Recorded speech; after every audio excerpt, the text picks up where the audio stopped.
Good afternoon, everybody. Welcome to Trail Town Gateways to Growth webinar. Our presenters this afternoon are Nicole Manapol. She's the director of Letchworth Gateway Villages, and Carl how do you say your last name? Schoenthal. Schoenthal. Okay, from Friends of the Genesee Valley Greenway. Okay, guys, you can take it away. That's great. Thank you, Sarah, for inviting us to come down and visit with the folks here on the call. We've got a lot of slides. We've got a lot of information here. Just real briefly, I'll introduce myself, have Nicole introduce herself, and then she's going to kick off the topic here. So I'm Carl Schoenthal. I'm a licensed professional engineer. I live right now in Scottsville, New York, which is up near Rochester. Originally born and raised in Western New York.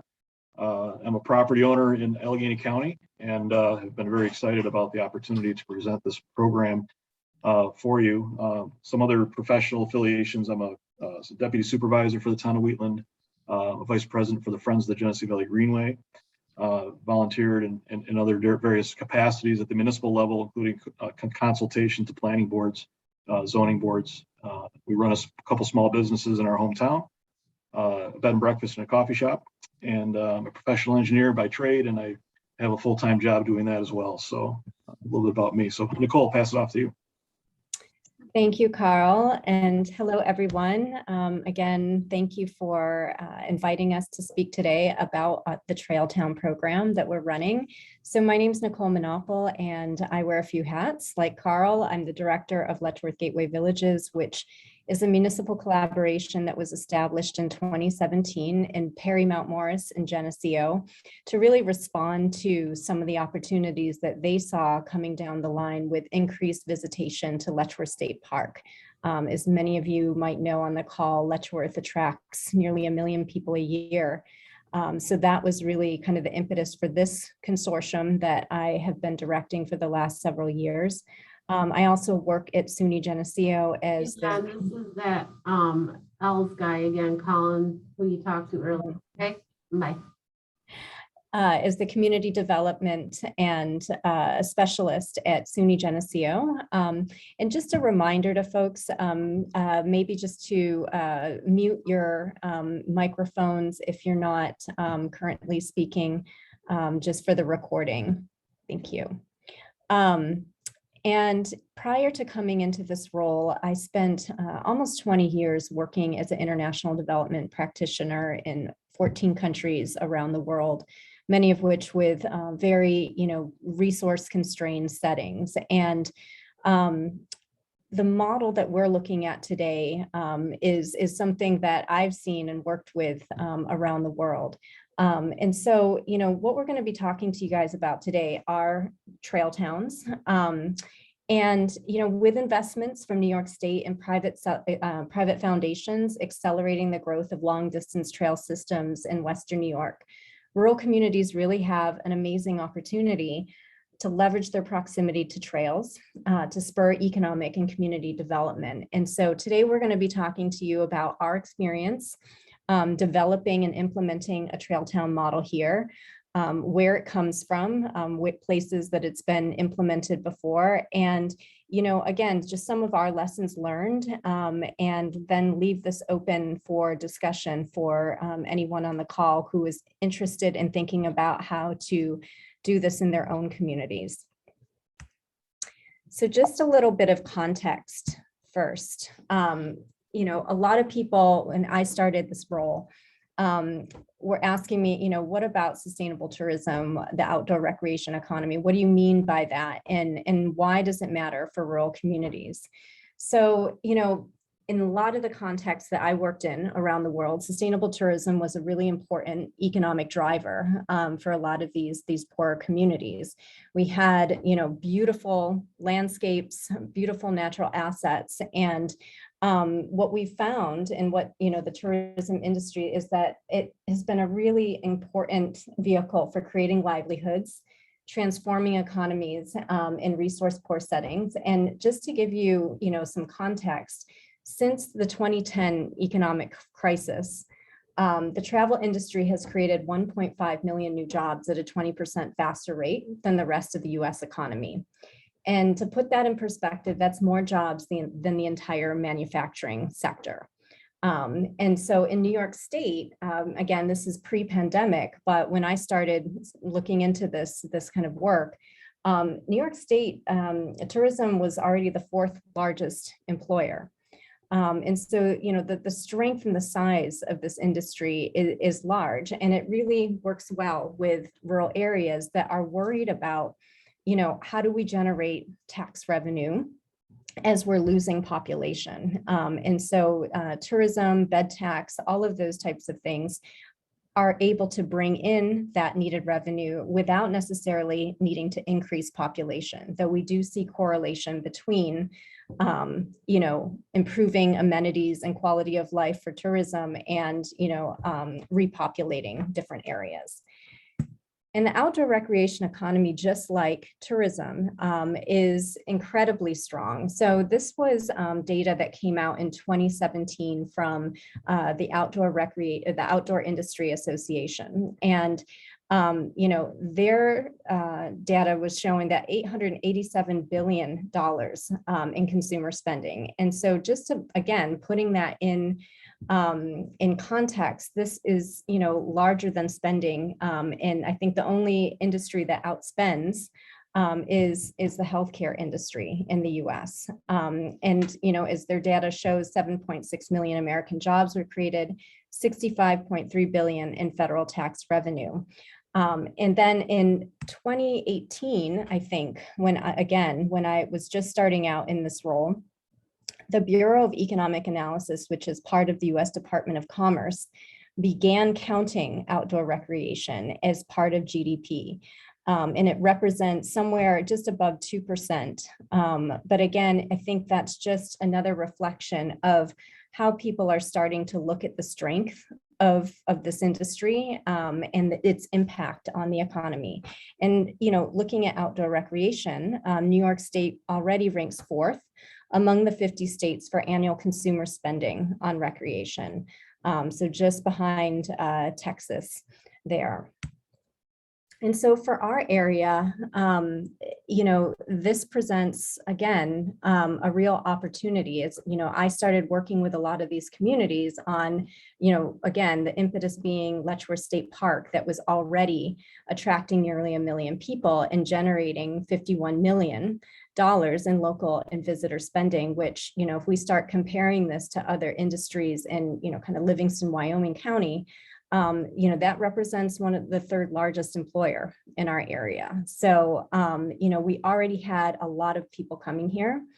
Nearby urban markets. So you have Monroe and Buffalo, which have two of the largest growing millennial populations in the country among mid-sized cities. They're, you know, growing and growing. I think Buffalo was ranked in the top 20 of destinations for millennials coming back to the area.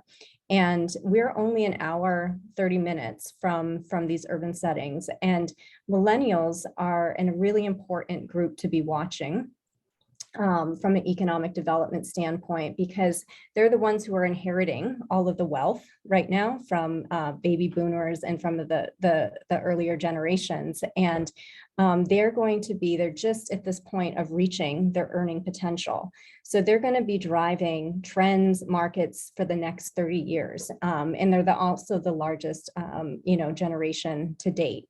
And this generation really cares about sustainability. They care about outdoor recreation, you know, spending time with family, experiences over things. And so that really bodes well for the types of assets that we have in our area. And we already have, you know, 70,000 acres of state forests, 200 plus miles of trails, in addition to Letchworth State Park. So we were well positioned to take advantage of this opportunity. And so this was really the driving force for the three communities that I started working with, and, you know, kind of the work that spurred the whole direction that we've taken with trail development and looking at ways that we can build up hospitality hubs alongside these trail and outdoor recreation assets to increase economic development, quality of life, and again, rural livelihoods where, unlike a lot of other industries, you can't outsource our natural assets, to China. The things that we have here, the place, the things that make us special, the things that we're building the outdoor recreation economy on can't leave. They're here. So that, again, when we think about economic resiliency and recovery, this is a really important way to be thinking about our trajectory in rural areas. Carl? If we just hold on to that map for a second, just to let everyone know that in addition to this is the Genesee Valley corridor that you see here that runs from Genesee, Pennsylvania, north up to Lake Ontario. Parallel with that river is what's called the Genesee Valley Greenway. And a little bit of history behind what the Greenway is on the next slide, Nicole. Originally, it started out as a canal. It was a connector canal to the Erie Canal that obviously crossed the northern part of the state. It was didn't really run very well economically, and turned out to be converted into a railroad that utilized the towpath and operated for a number of years. The next natural evolution of that corridor became the use as a utility corridor by our Rochester Gas and Electric, which then converted much of that facility into opportunities for public use. So use of it as a trail, use of it for local communities became possible with that transaction that then converted it over to the DEC, and then it was transitioned over to a state park in 2011. Friends of the Genesee Valley Greenway, while many of the folks that are directors and members of the organization have been active for a number of years in converting this rail trail into a multi-purpose trail. That group formally has a partnership with state parks in order to advance the mission of not only the Friends, but also the state parks. So what we offer right now with our key partners, next slide, there we go. We have the DEC, we have the state parks, we have the communities along the trail, and of course those goals include public recreation, natural, historic, and cultural resource protection, economic development, community involvement, and connections into the community. What's interesting about this graphic here is that when the canal was originally built, it went right through Letchworth State Park, and you can walk the Greenway right through the gorge and right up to the falls in Letchworth Park. In fact, at one time there was excursion trains that ran to the park and provided a corridor that now is converted into a recreational asset that many folks in our region can take advantage of. And so today it provides a diverse range of year-round recreational opportunities for residents and visitors. Keep going through the slides there, Nicole. That's maybe a little slow on my end. And it's also supported by folks such as trail adopters, outdoor clubs, Eagle Scouts, Kiwanis. You see here some activities that are done to help promote shared rides and scheduled activities on that trail. But the trail is in part of a larger network of greenways that are proposed and being developed across the state. This is from a couple of years ago. At the time, New York State proposed the development of the Empire State Trail, which would link New York City to Buffalo along the sections of different trails that existed at the time. And I believe all the gaps are now filled. So you could take a bike or hike along all these trails through these very interesting parts of our state. The next few slides there go through some of the connections that you can make to state parks along the trail. And then what I found interesting in our research on trying to find a way to understand what was going on with greenways and the network of trails through Western New York is that there are a number of railroad lines that are either abandoned or can be converted into trail corridors that start to connect the same communities that were developed early on when the canals and the railroads were built. Lots of hamlets and small communities were developed and had an economic base, and many folks still live in these communities. With recreation becoming their primary converting into recreation use, those communities then have the opportunity to take advantage of the traffic that's brought through. So you'll see here examples of all these different communities that were along all these railroads. And on the left, you'll see that the pattern of developing these railroad corridors into trails also exists across the border into Pennsylvania.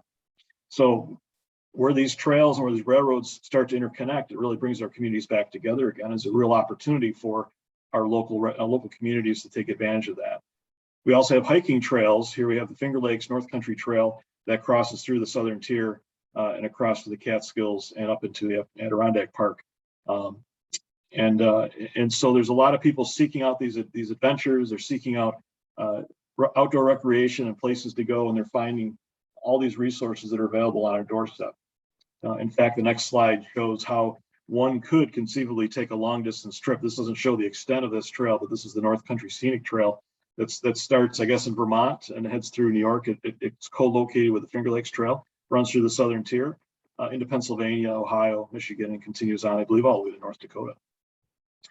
So with all these opportunities, these recreational assets, recognize that there's a lot of energy going into developing the Canalway corridor, the Empire State Trail, as it's now called. And the Genesee Valley Greenway was a disconnected trail of sorts. It's a 96-mile trail that starts in Hinsdale in Cattaraugus County and runs to downtown Rochester.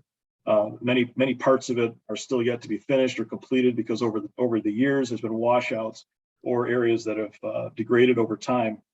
But the state has put a renewed interest into reinvesting into that corridor and redeveloping it for multi-use. So bicycles, hikers, snowmobiles, and others as well.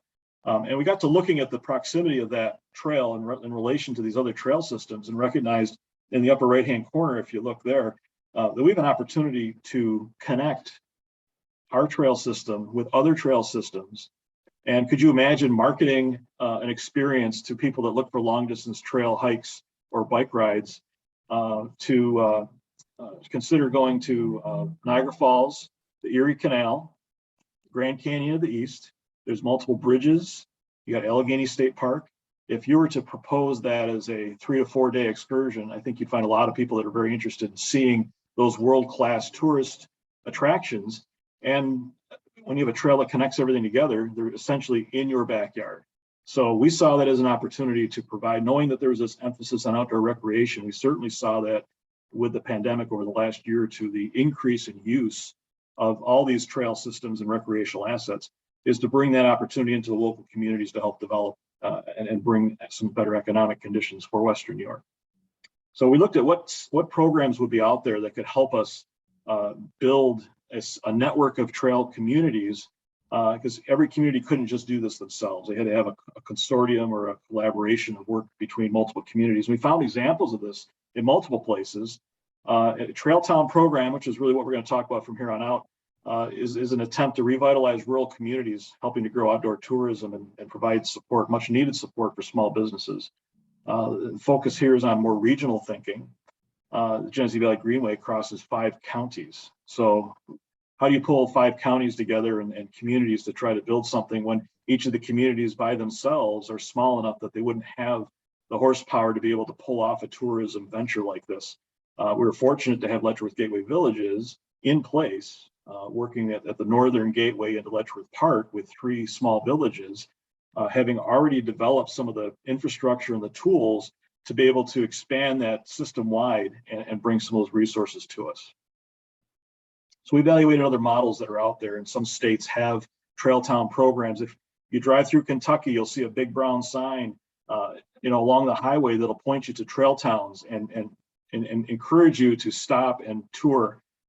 In Kentucky, you've got outdoor recreation trails, you've got equestrian trails, you got bourbon trails, you've got all kinds of trails, and that's been their focus to try to attract and retain tourism dollars through those opportunities. Florida also has a statewide run program, but there's also community-driven programs, and so we observed out there that there was some tools available to us from the North Country Scenic Trail, the Great Allegheny Passage, and they have an interesting program with even guidebooks and recommendations on how to build a Trail Town program. And then we've developed our own Genesee Valley Trail Town program.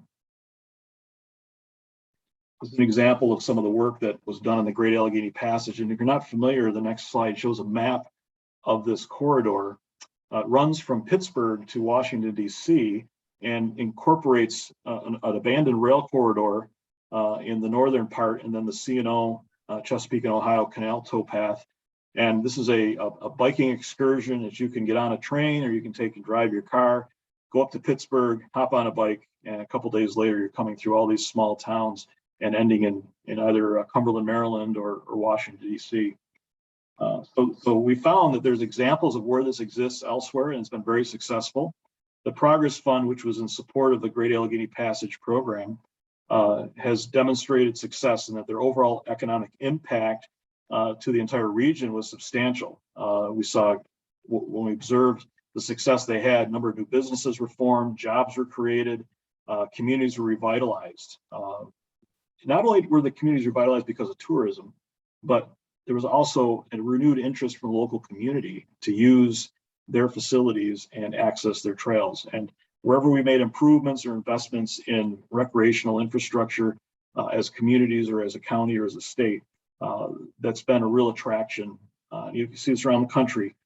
Communities are growing and developing at fast clips, and we have to find some way in Western New York to be competitive and to attract businesses and retain businesses, and having successful outdoor recreation programs and a collaboration such as this, we think, is going to be instrumental in helping to restore some economic development here for Western New York.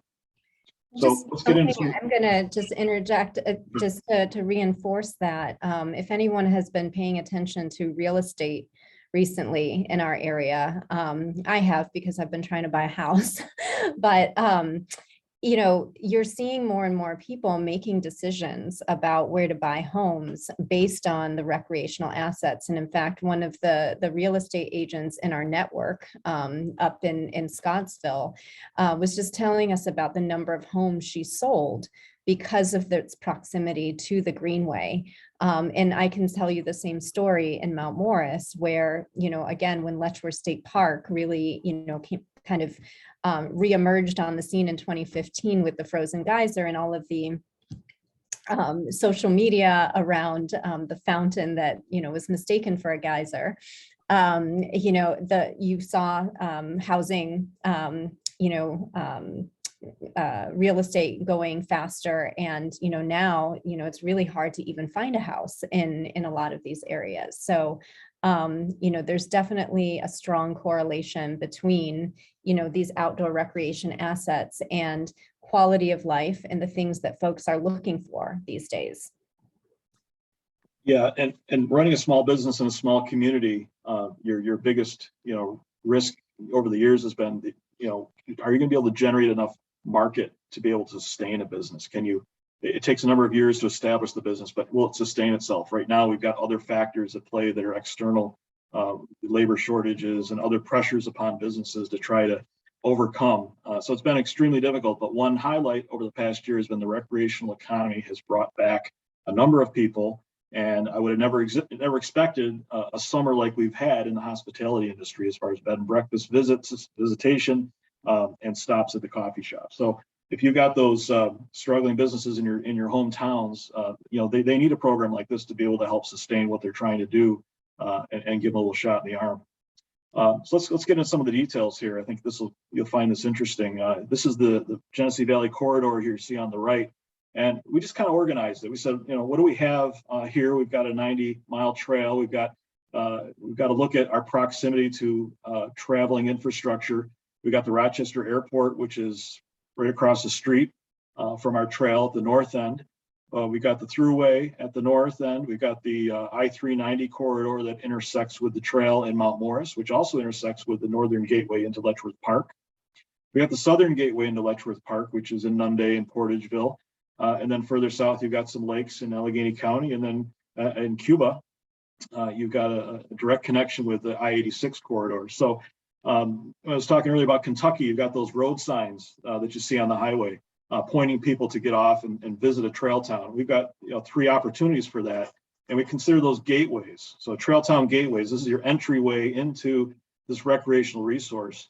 And then developing a number of trailheads along the way so that local communities and businesses can interact and have connection to the trail, along with access points. So by categorizing the level of need in terms of hospitality and other assets to be able to support the network of users that will begin traversing this resource, we do a little bit of this organization. Then we also pursued funding, and Nicole can get into some of the details on that, but we needed to be able to support the communities in their efforts to help expand and grow their connection to the trail. And so we were able to successfully obtain some grants on behalf of Cuba and Portageville to develop plans to increase their access and develop their trailheads.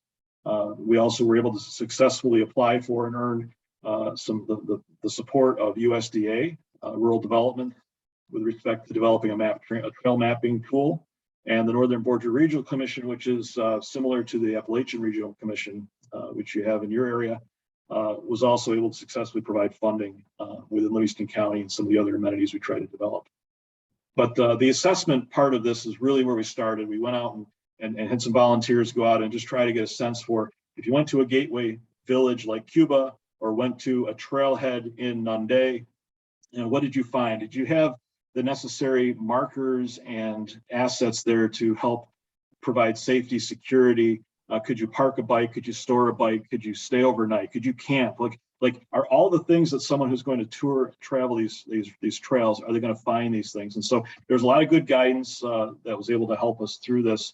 And we'll go into a little bit of a case study in some of the work that we did in Cuba, because recognized immediately that from the north end of the to the south end, there needs to be a destination. Obviously, getting to Cuba and experiencing the village of Cuba, stopping at the cheese shop and seeing the Palmer Opera House and some of the other assets they've been able to develop are real attractions to people that may not be from Western New York, may not understand what the communities are like. And every community along the trail has a history and has a lot of interesting stories to tell about their proximity and with the canal, with the railroad over the years. And so we did a lot of work to try to look at the history of the community, understand initially what are some of the assets that they have that are in addition to just recreational assets. Cuba has a small section of trail. It's not connected to the rest of the Genesee Valley Greenway. So you ask, well, if the trail's not connected, how does that work? Well, we have proximity to I-86. We have a thriving small downtown that can provide hospitality and food, and also a small section of trail, but with camping accommodations there and other, it's a place to start your trip.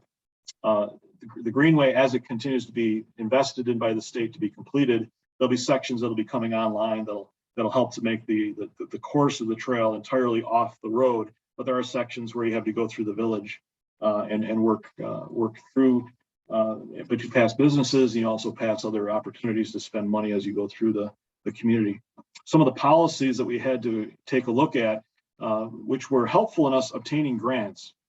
You've probably heard some of these programs and other webinars and other training sessions, but some of the best practices that are out there for helping to encourage investment in these in the trails. Safe routes to school is very obvious to us that with the Cuba Rushford High School being north of I-86 and being disconnected from the village because I-86 provided a physical barrier, that it wasn't a safe path for anyone to try to connect, and ride their bikes and walk. And so that gave us a reason to pursue grant funding to study a better way to make those connections happen.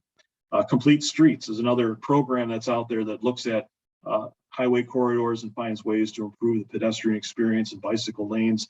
And these are the kinds of things that are being funded from the federal policy down to the state, down to the local level. There are funds available that will help to bring about improvements and create a better experience on the trail. The biggest thing we found was high value collaboration that existed, and in Cuba it was particularly interesting.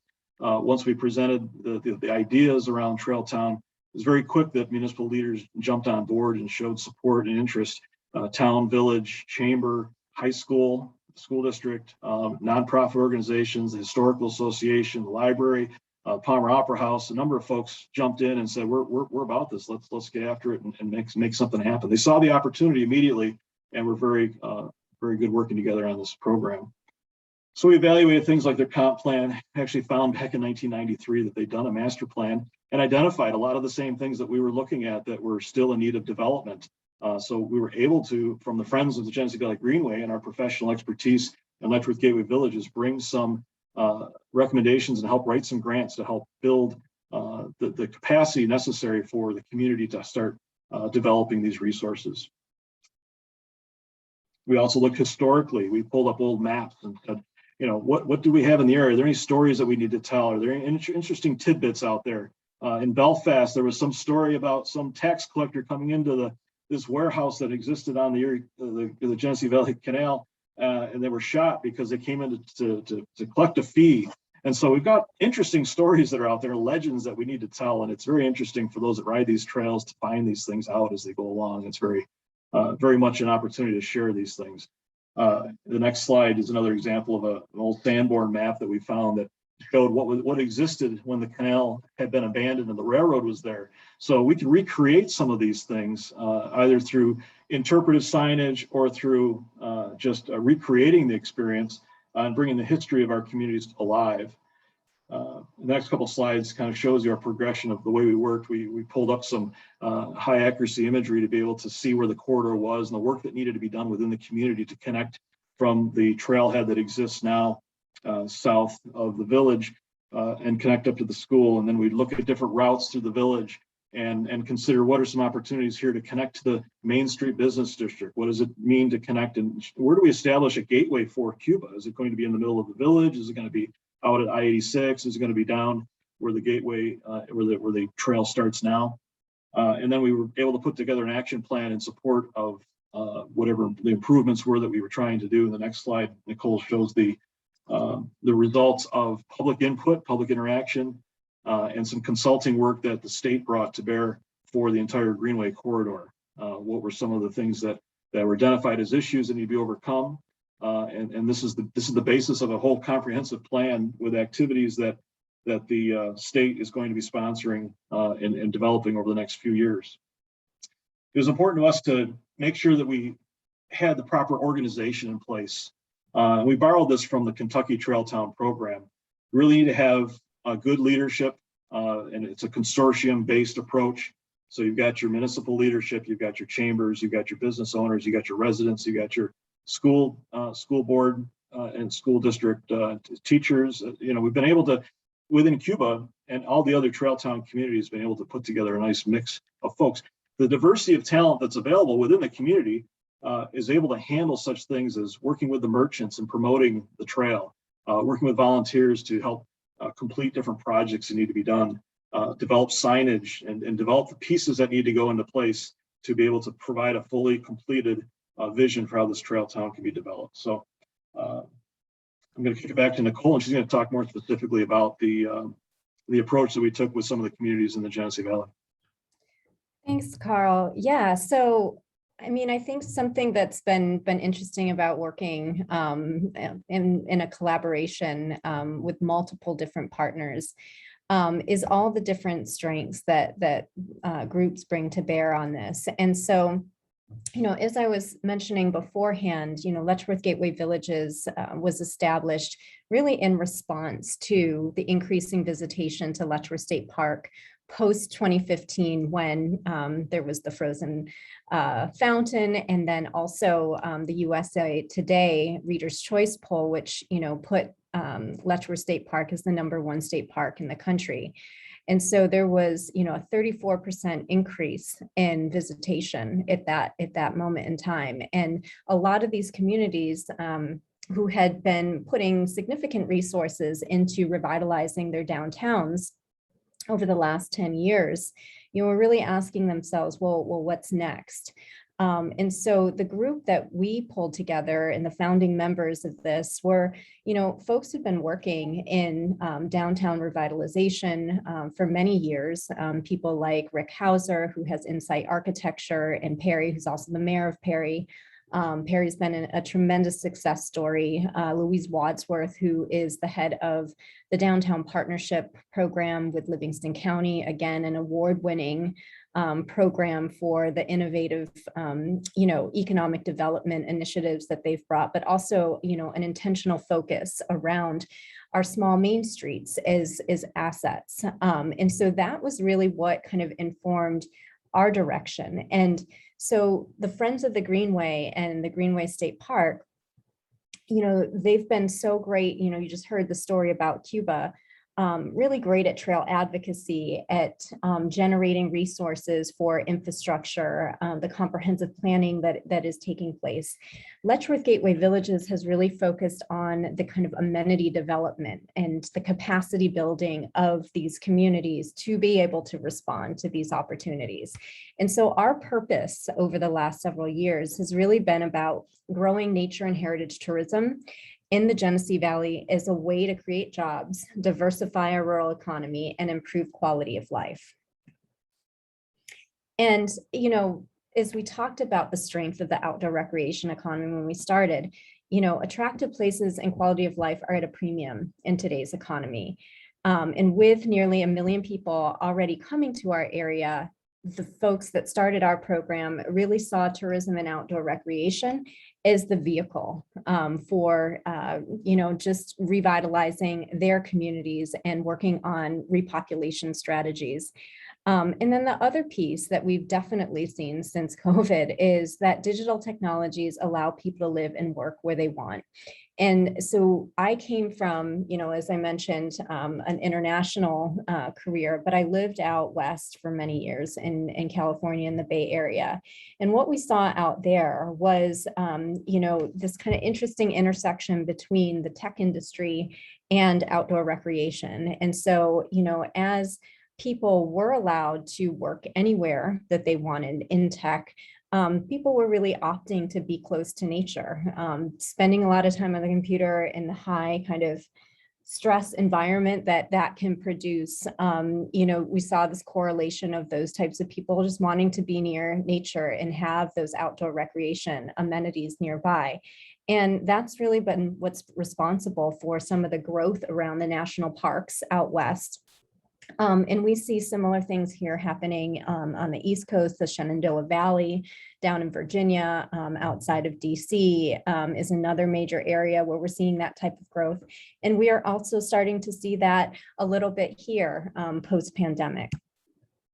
And so we started out working in these 3 communities, but in 2019, part of the impetus for this greater expansion was a grant that we got from the USDA called the Rural Economic Development Innovation Award. And that was planning assistance that allowed us to work with a much broader coalition of stakeholders around this opportunity of the outdoor recreation economy. And as a result of that, we really established this network of 70 stakeholders, all kind of focused on building up these assets in the region.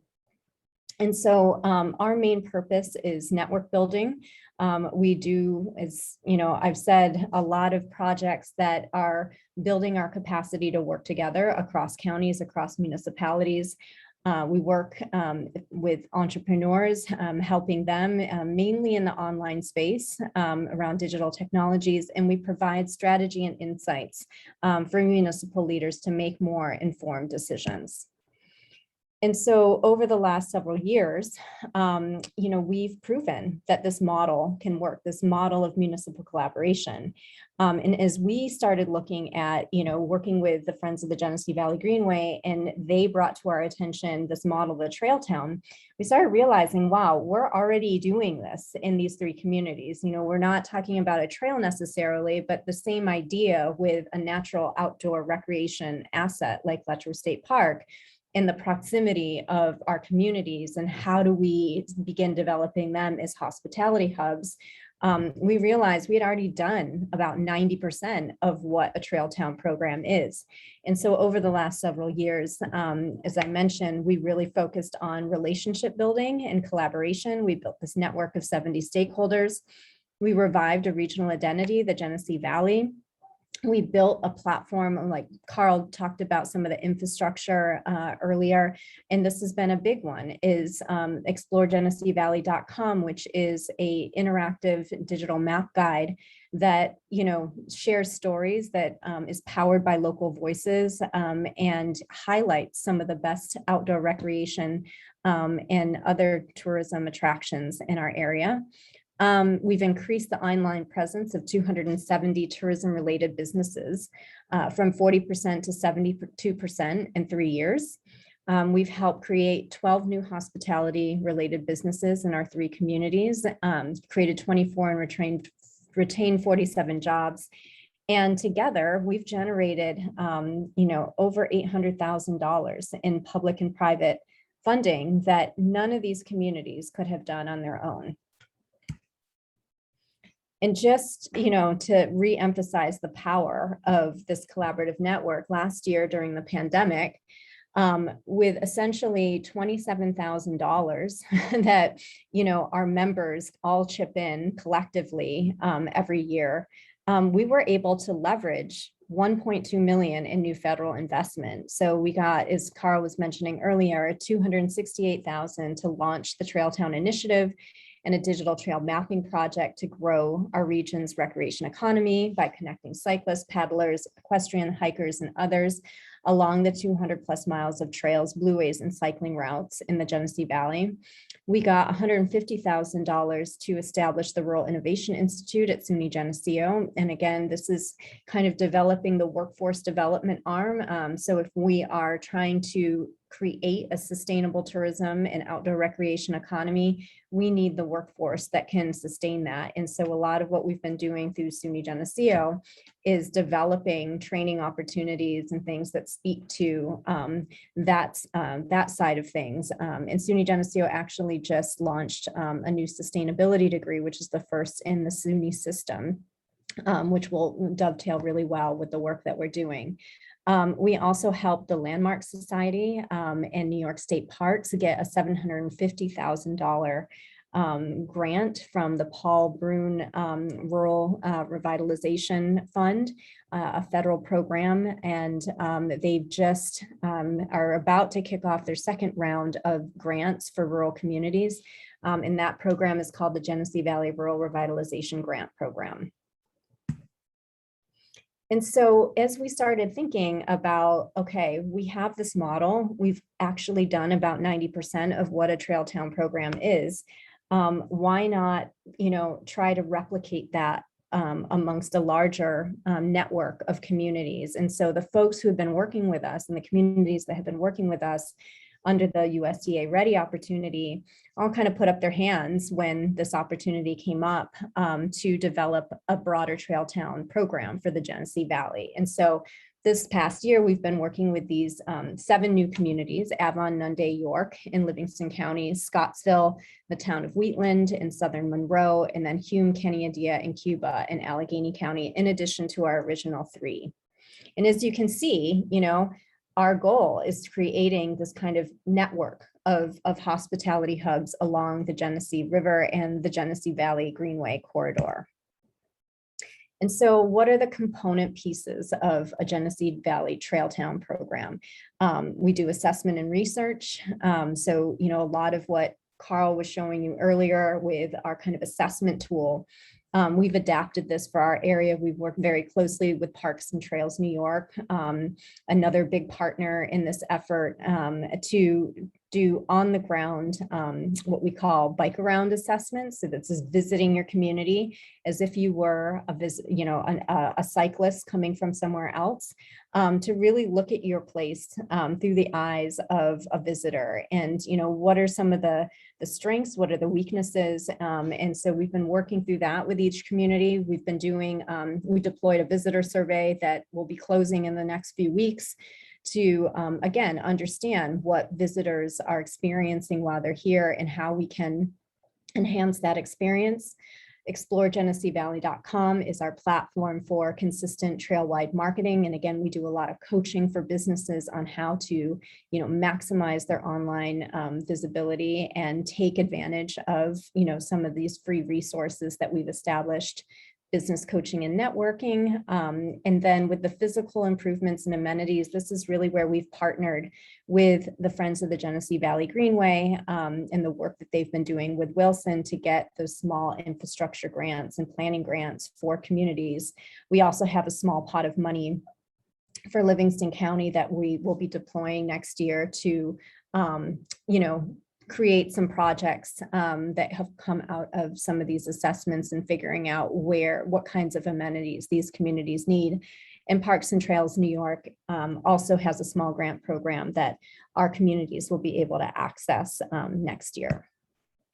And so the process for this, Carl went through a little bit of how they worked in Cuba, but essentially, this is the process that we undergo, and it's really about identifying, assessing, and then developing, your different strategies based on, kind of the strengths and weaknesses that you see through these assessments. And then, through this work, we're really trying to build that network of like-minded communities who are working across shared goals. And we pull all of this together through our platform, exploregeneseevalley.com, where we're able to kind of manifest and tell those stories across the region. And so as part of our program, our communities get small business coaching and support. They get new support with new venture creation. Again, this is the benefit of a network where, any place that we're working, we're able to, in the relationships that we've built, we're able to help communities connect with existing technical assistance providers, small grant programs, entrepreneurship training, et cetera. We provide the marketing, branding, and wayfinding for the region. We really work hard on improving municipal capacity. So what Carl was talking about with some of the comprehensive planning and the smart streets and those different types of planning tools, we've been working with communities to understand, again, the benefits of outdoor recreation and how do you start collecting data? How do you start converting that data into insights and decision-making at the municipal level? And finally, we're really looking at, how do we, over the next couple months, pull all of this together into a package that we can now replicate to other communities. Some of our achievements to date, we've done 3 branding workshops. We've got our Trail Town landing pages. I really encourage you to go and see all of the different communities that we've been working with. That's right on our website at exploregeneseevalley.com. We've completed 8 out of our 10 bike around assessments. We've audited about over 700 businesses. And this is where we look at everyone's digital footprint to understand where we can help support some of those businesses in improving their online presence. And we've developed and we've deployed a visitor survey that we're looking forward to getting our data analyzed in the next couple of weeks. And these are just, again, our Explore Genesee Valley map guide. It's optimized for location. So, it's all geolocation data based on where you are. It's powered by local voices. All of our content is written by locals. It's built for user-generated content and collaboration, and it supports the digital capacity building in our area. That's an area we desperately need to continue working on as a region, as people are trying to, research our area before they come here, discover our area. We still have a long way to go to making sure that we're visible to people outside who might be looking. And again, our purpose is really about strengthening this ecosystem. So everything that we do is about trying to draw attention back to our partners. The trail mapping tool that we talked about earlier, this really is about driving traffic back to, for example, the Friends of the Greenway and talking about their mission. So as people come and recreate and find, a trail itinerary on our site, we want to make sure they know who are the volunteers, who are the forces behind making this happen, and hopefully drive donations and volunteer support towards those organizations. And just, in the past, it's really been incredible, especially since the pandemic, how many people are searching for outdoor recreation opportunities. So this, nearly 20,000 site visits in 2021, that's just for the first 6 months of 2021. And that number is larger than what we did for an whole entire year last year. So, people are really starting to see our region. We've had a 200% increase in visitation since last year. 88% of those visitors are new users. We have a lot of influencer collaborations with Rochester groups that we bring people down here. Chris Clemens, who runs Explore Upstate, he actually just told us that he went down to the Garlic Festival in Cuba for the first time because of the content we were posting. So, he's got thousands of followers on his social media, which is, again, really important for getting people out to our areas. We have over 1,000 Instagram followers, and our engagement, both with our social media platform and the website in general, is 3 times better than the industry standard. So people like what they're seeing on our site. They like the rich content and the locals' perspective. All right, so as we move into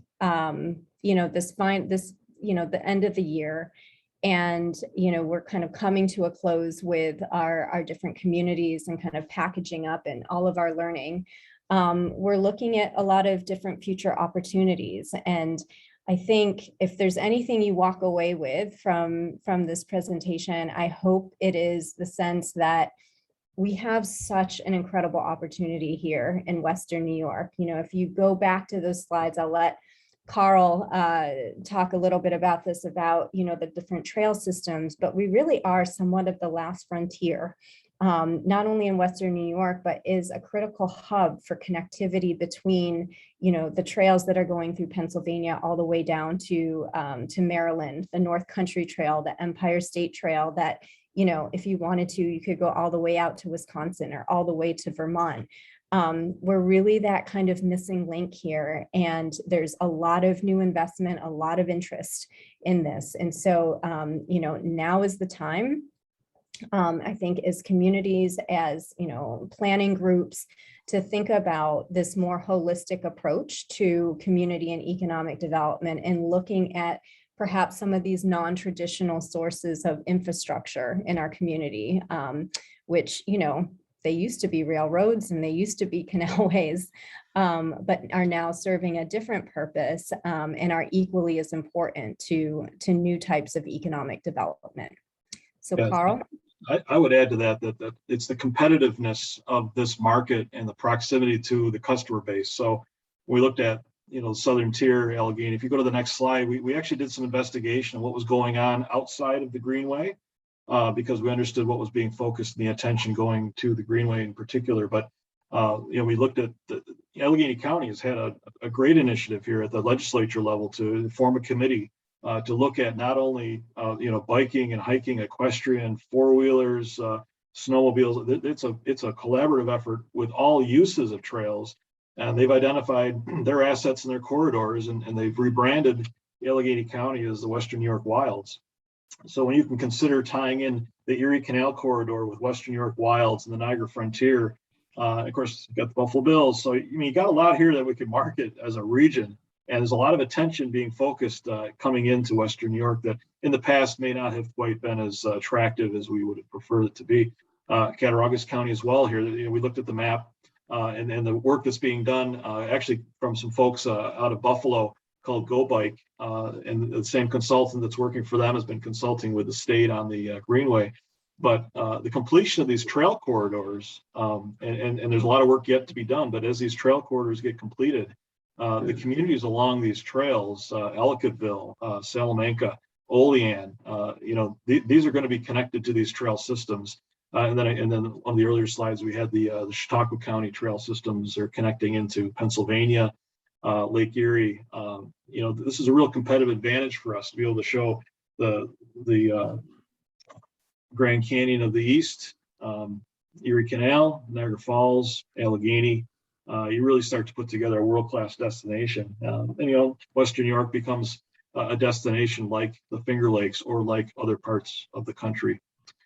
So the challenge here is for us to demonstrate that we've been able to successfully bring in funding and do some of this work to develop the collaboration and the necessary infrastructure and the tools, and we're very hopeful that over the next few years, you'll begin to see the results and the fruits of our labors in that respect. But this is a program it's not proprietary. It's something that can be shared and developed. And I would encourage all of us in Western New York to consider this an opportunity for the region as a whole, as opposed to just specifically the Genesee Valley. And I'll let Nicole talk to some of the other items that she's really had some direct engagement with respect to funding and some of the other opportunities as they relate to rural economic development. Yeah, so I mean, I am less familiar with Southern Tier West, but I've worked closely with the Genesee Finger Lakes Planning Council. And as the Economic Development District, they play a critical role in the comprehensive economic development strategies. And I know that Southern Tier West also puts that out. And so, as planners and other people are thinking about ways that you might support the outdoor recreation economy, thinking about the ways that, some of the things we talked about and some of the, planning components might be integrated into those sets, because those are actually the, requirements for getting federal funding to do some of these projects. And so, again, we have a huge opportunity right now with the American Rescue Plan funding. I think people are really thinking outside of the box for some of these new federal dollars that are flowing in. And, the emphasis is very much on regional collaborations. They want to see different people working together, different organizations. It's not just going to one community. They want to see bang for buck, so to speak. And, the emphasis is also on economic recovery and resilience.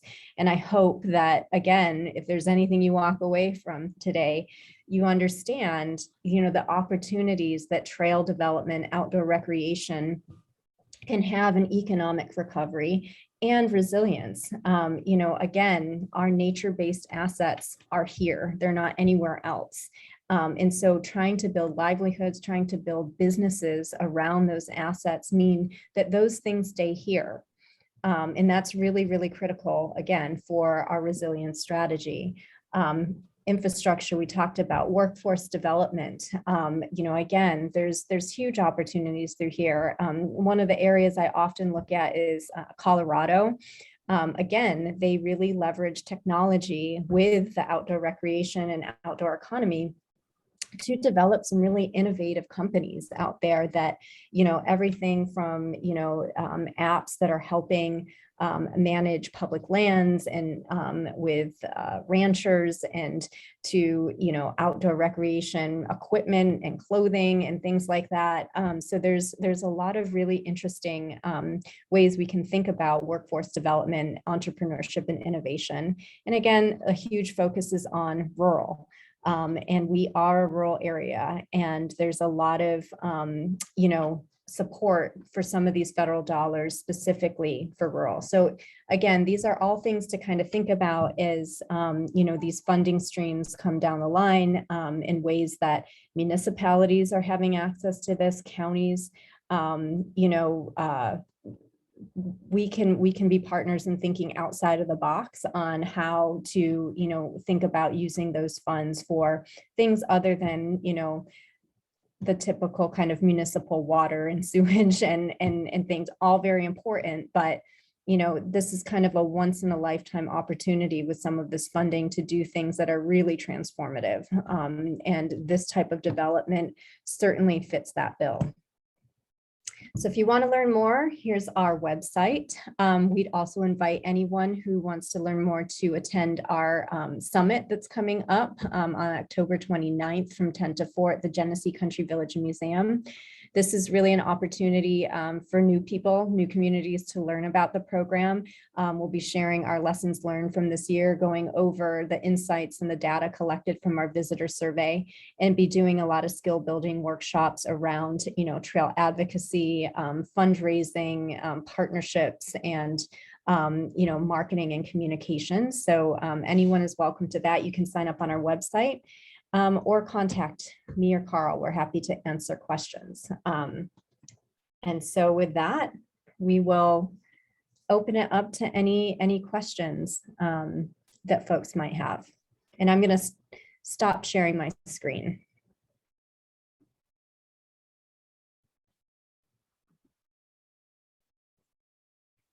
Would you like the questions in the chat box? Right, I see one from Mike Higgins. Hi, great presentation. Have you considered including the Olean Allegheny Portville area? Is that Portville with the 6+ mile Allegheny Rec Trail? And this is the end of the canal. Thanks.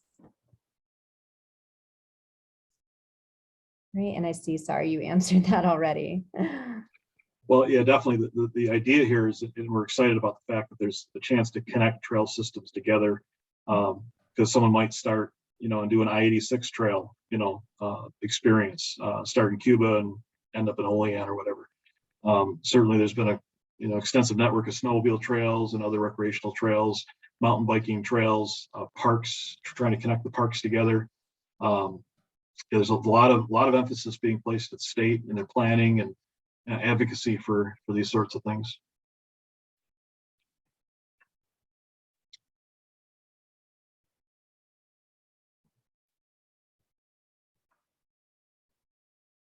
I guess if you do have a question, I guess please just throw something in the chat. I think we'll see that. We can share that. We'll be on for a couple of minutes here if you like to hear more. And I don't know, Sarah, can people Very much, Nicole and Carl, for doing this presentation for us today. I appreciate it. You're definitely welcome. And we're welcome to come down and do this for any local community that might have a desire to hear more or learn more about the program, and vice versa. We'll encourage you, invite you up to go visit our region. Same thing. That would be great. We're gonna have hopefully our annual local government conference at Houghton College in 2022. And Right. if I could get you guys to come down for a class for that, that would be great. I love that. Yeah, Ellen, great comment. Lot to digest and reflect on. This has been about a 4-year a 4-year project. That's and we're just getting started. There's a lot of work yet to be done. As a representative of the Friends of the Greenway and collaborating with Letchworth Gateway Villages, it's been an extremely interesting and good learning experience for us. Still a lot of work yet to do. We're piloting this program with the first 10 communities that have jumped on board, and there's certainly more communities, but we definitely see the vision for this extending far beyond just the Genesee Valley. Absolutely. And it's been exciting to see Allegheny County's LWRP planning process, which has really focused on the waterfront with the river. Is Carl and I and others were looking at different trail town models. We really liked Kentucky's. It's a state program, but Kentucky actually started out looking at their waterways. We're really taking a real holistic approach to how we define trail towns. We're looking at our Blueway assets, the Genesee River. We're looking at lakes. We're looking at the Genesee Valley Greenway. We're also looking at Letchworth State Park, our state forests. And as you saw from some of the slides that we have a lot of assets here. So I think there's a lot of great momentum and great projects in the region that again, fit really well with this approach. Question from Mr. Smith here, trail surfacing. Yeah, that's been a topic. Since the Genesee Valley Greenway is a multi-purpose trail, and that includes all 4 seasons, it's a stone dust surface that in some cases, we don't have the width of the corridor like other trail surfaces or systems have, where you can have a separate equestrian and biking trail surface. So they end up using the same 12-foot wide corridor where we're refinishing the trail. So sections around in Monroe County and Livingston County have been resurfaced just recently with a stone dust surface with an underlayment of crusher run underneath it, like you would build a base out of. However, the rest of the trail is former abandoned railroad, so it's cinders and grass in many cases, and it's intended for that to be improved upon, and it's an extensive project. It's literally another 80 miles of the surface has to be redone. There are sections where bridges are out, and so the application just went in for the bridges of Allegheny County to help bring back the bridges that were removed when the railroad was abandoned, and so those would help to fill the gaps as well. I see another question. Maybe Nicole, you could read that one off there. Yeah, sure. From Pamela. So some of you are asking about sharing the slide deck. Yes, we will absolutely do that. Pamela is, we share with Champlain Canalway Working Group. We share many of the elements of trail planning processes that you just spoke about and have just begun talking about the trail town branding. I think that's worth a trip up there. What do you say, Nicole? Yeah, would love to. It's like fun. Yeah, we Absolutely. certainly like it. Let's get some contact information together and share emails. The slide, yep, sharing slide, another message coming in here. And Pamela, I don't know if you are looking at as well, the EDA has their, let's see what they have, many programs right now under ARPA, but there's one specifically for travel, tourism, and outdoor recreation. If your group isn't looking at that, they should. And there's kind of two parts to that. There's one that's going just directly to the state and the kind of tourism promotion agencies, but then there's another bucket of funding that is competitive. So that might be another avenue that your group wants to explore. And the Northern Border Regional Commission might be another avenue based on where you are. They service Vermont, New York, all of the northern parts there, and they're specifically focused on rural and outdoor recreation. I think Parks and Trails New York, and since you are probably on that map of the Empire State Trail as well, it was interesting. I found a YouTube video of a guy that took a boat from New York City up through the Champlain up to St. Lawrence and did a loop. And just even a boating trip and a hiking trip, would certainly be of interest there for the recreational users. Let's see here, got a few more messages coming in. Okay, yep, there's the link. Okay, yeah. Yeah, certainly different mixes of stakeholders, that have engagement in certain areas. The Pennsylvania work was a private investment company that wanted to see this kind of investment out and had a charge of getting out into the rural area. We haven't been able to successfully find that here, but we have the Ralph C. Wilson Jr. Foundation has been a strong advocate for recreation, outdoor use, and so that's similar. A similar funding source that we're able to tap into. The thing we recognize as the Friends is that we're a small volunteer group. We do small events and do other projects here and there with volunteer forces. But to be able to put a program like this together really required having the funding to develop the assets necessary to bring in the resources to collaborate and bring everyone together. It's a challenge to keep that funding going every year. It is, and I have to say, the USDA has just been an incredible partner for us. I feel like they understand, at least the folks that I've been working with at Rural Development think outside of the box and are looking at kind of different ways to apply their portfolio of grants to, outdoor recreation and community development, even though, sometimes they're more focused on business development. They've been really kind of creative in how we can deploy those for our work.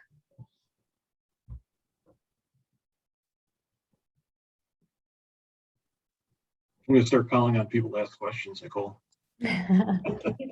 Thank you all for participating. This has been a joy for us to be able to share our work and help other communities do some of this work where they can. So